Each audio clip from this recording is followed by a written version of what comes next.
जादुई तोता। एक छोटे से गांव में एक गरीब परिवार रहता था। उस परिवार में रामू और उसकी बीवी सीता उसके बेटे चिंटू के साथ रहते थे। उसी गांव में एक तोता भी रहता था। उसका नाम था रघु। वो किस्मत का धनी था, जहां किसी भी चीज की कमी नहीं पड़ती थी। एक दिन रघु उड़ते उड़ते उस गरीब परिवार के घर गया। रघु सोचता है, अरे वाह, लगता है यहाँ आज बहुत अच्छा खाना मिलेगा। मैं पेट भर के खाऊंगा। वो एक कटोरी में रखे अमरूद देखता है। अरे वाह, अमरूद मुझे तो ये बहुत पसंद है। मैं तो इसे पेट भर के खाऊंगा। रघु तोता अमरूद खाने ही लगता है।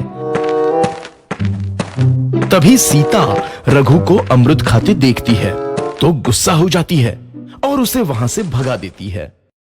भाग यहाँ से, कहाँ से आ जाते हैं? मैं तो परेशान हो गई हूँ इनसे। सीता के भगाने के बाद रघु चुपचाप से एक कोने में रहता है। धीरे धीरे उस परिवार की बरकत होने लगती है। एक दिन रामू और सीता खाना खाते वक्त बातें करते हैं। आजकल हमारी बहुत तरक्की हो रही है, काम भी अच्छा चल रहा है। रामू कहता है। इस पर सीता कहती है, सच कहा, भगवान हमेशा ऐसे ही हम पर मेहरबान रहे। बेटा चिंटू भी कहता है, पिताजी मुझे खिलौना लेके दो ना, मेरे सभी दोस्तों के पास है। रामू कहता है, ठीक है, जरूर लाऊंगा। सीता कहती है, कितनी खुश है सब। मेरे परिवार को किसी नजर ना लगे। एक तरफ ऐसी बातें होती हैं तो दूसरी तरफ रसोई में रघु तोता भी अमरूद खाते रहता है। मजा आया, अमरूद खाया, मजा आया, अमरूद खाया, मजा आया। तभी सीता रसोई में आती है और रघु तोते को अमरूद खाते देख बहुत गुस्सा होती है। सीता रघु को बाहर निकालने के लिए पिंजरे में अमरूद रघु जब अमरूद खाने लगता है तो पिंजरे का दरवाजा बंद हो जाता है और वो उसमें फंस जाता है।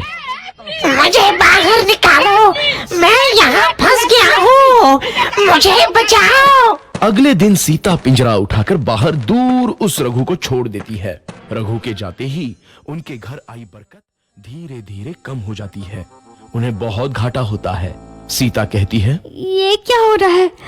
अचानक इतना कैसे बदल गया? अभी तक तो सब कुछ अच्छा चल रहा था। रामू कहता है, लगता है भगवान हम पर रूठ गए हैं। चिंटू भी कहता है, लगता है अब मुझे खिलौने भी नहीं मिलेंगे। और वो रोने लगता है और बाहर चला जाता है। कुछ दिन बाद रघु तोता फिर से उस घर में आता है। वापस आया, मैं वापस आया, अब मैं जमकर अमरूद खाऊंगा। रघु सीधा रसोई घर में चला जाता है और अमरूद खाने लगता है। कुछ देर बाद सीता रसोई में आती है और रघु को देख कहती है, एक तो घर में पहले से इतनी दिक्कत और ऊपर से ये तोता मुझे और परेशान कर रहा है। सीता रघु को वहां से भगा देती है। रघु उड़कर किसी कोने में छुप जाता है। कुछ दिन बाद धीरे धीरे उस घर की बरकत वापस आने लगती है। काम भी अच्छे से चलने लगता है। एक रात जब रघु तोता अमरूद खाने जाता है तो पिंजरे में फंस जाता है। ये लोग आखिर चाहते एक तोते को शांति से अमरूद खाने क्यों नहीं देते? मैं कौन सा चोरी कर रहा हूँ, बस अमरूद ही तो खा रहा हूँ। तभी रामू वहां आता है और पिंजरे में रघु तोते को देख उसे बाहर छोड़ देता है। ये तोता भी कितना जिद्दी है, बार बार वापस आ जाता है। जैसे ही रामू रघु को छोड़ देता है, अगले दिन से फिर से उनके घर की बरकत जाने लगती है। काम में घाटा होता है।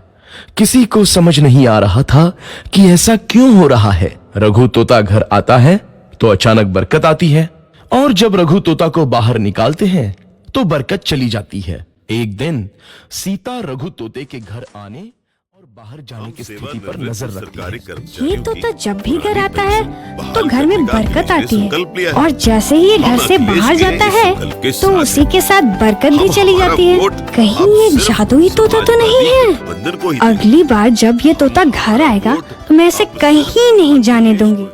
सीता रघु का बहुत इंतजार करती है लेकिन रघु तोता दोबारा उस घर में कभी नहीं आता।